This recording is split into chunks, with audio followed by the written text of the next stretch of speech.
Rapat internal Mahkamah Kehormatan Dewan sedang berlangsung. Di tengah sidang dugaan pelanggaran kode etik yang belum dimulai, muncul wacana pembentukan Pansus Freeport yang digagas oleh fraksi Golkar di MKD. Ferry Prihadiaka menyampaikan informasinya. Ferry, apa latar belakang gagasan memunculkan Pansus Freeport ini?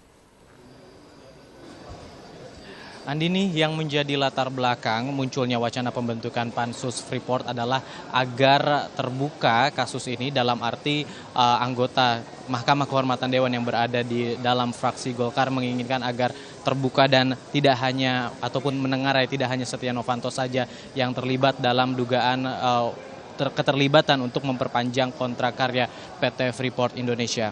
Dan hal ini disampaikan oleh Ridwan Bai dari fraksi Golkar yang merupakan anggota baru dari Mahkamah Kehormatan Dewan.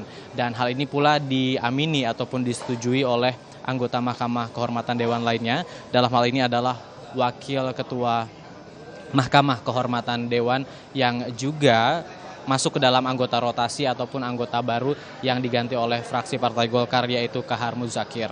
Dan sementara itu saat ini rapat internal Mahkamah Kehormatan Dewan masih terus berlangsung sejak dimulai pada pukul 13 atau pada pukul siang tadi dengan diawali pengesahan anggota-anggota baru yang masuk sebagai anggota rotasi dan disahkan langsung oleh Wakil Ketua Dewan Perwakilan Rakyat Fahri Hamzah. Namun usai pengesahan tersebut, baik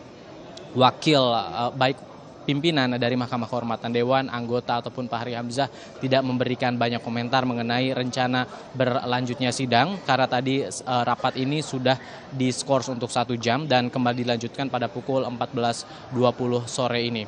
Dan kembali lagi pada munculnya wacana pembentukan Pansus Freeport ini tidak hanya diamini oleh rekannya sesama fraksi Golkar yang menyatakan bahwa ini memang salah satu amunisi yang disiapkan oleh rekan-rekan di fraksi Golkar yang ada di Mahkamah Kehormatan Dewan untuk bekerja selama proses persidangan terhadap dugaan pelanggaran kode etik kepada Setia Novanto yang juga berasal dari fraksi yang sama.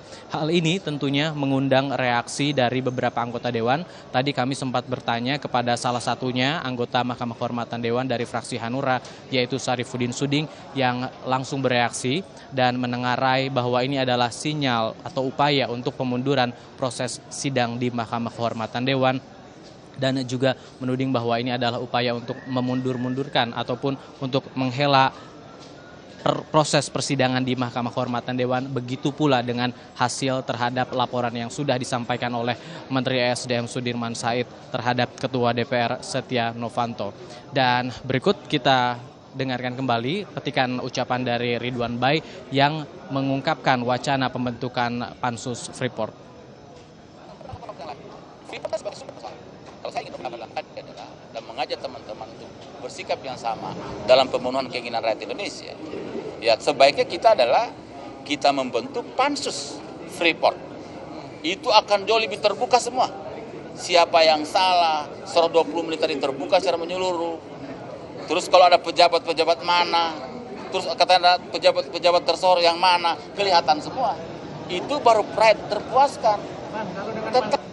Latar belakang lainnya adalah Pansus dapat terdiri dari perwakilan dari masing-masing fraksi sehingga hal ini lebih terbuka dan juga bisa lebih mengetahui pihak-pihak siapa saja yang terlibat.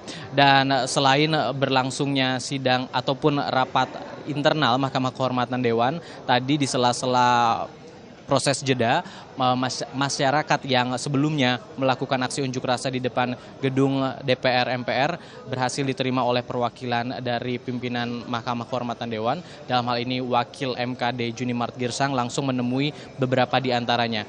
Mereka memberikan sapu sebagai simbol untuk bersih-bersih DPR dan mereka juga langsung mengutarakan apa yang menjadi tuntutan dari yang sudah disampaikan di gedung DPR dalam aksi unjuk rasa pada siang hari tadi, yaitu diantaranya agar sidang dilakukan atau digelar secara terbuka dan juga agar tidak ada unsur manipulasi atau unsur yang mengotori Dewan Perwakilan Rakyat dengan adanya upaya-upaya pencatutan nama Presiden, terlebih lagi untuk proses permintaan saham dari PT Freeport Indonesia.